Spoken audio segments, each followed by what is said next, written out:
Десетки арестувани след антиромски протести и насилие в големите градове на страната. Ще продължат ли митингите и шествията днес и как отговарят ромите в България?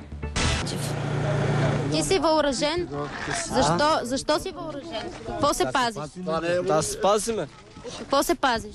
От тия хора, които искат да ни нападат. Покажи покажи ни с какво си въоръжен. Да. Нищо, това е... Ти защо си Кой бе? въоръжен? Това е на Бин Ладин, таковото, на Бин Ладин това. Ако влизат тук вътре в квартала, ще им чешем главите. Ако дойдат уния с моторите, ние сме готови. И атака. Почваме кланица. Какво ще направиш? Ще реже глава.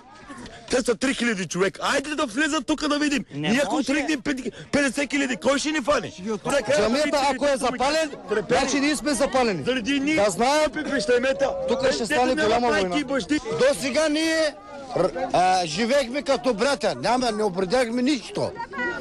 Няма българи, няма турци, няма цигани. Бяхме едно.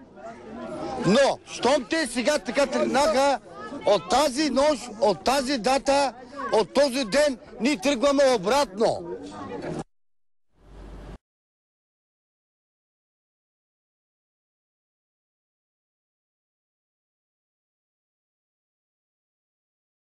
Ден ще дойде, ще спаткаме всичките ви.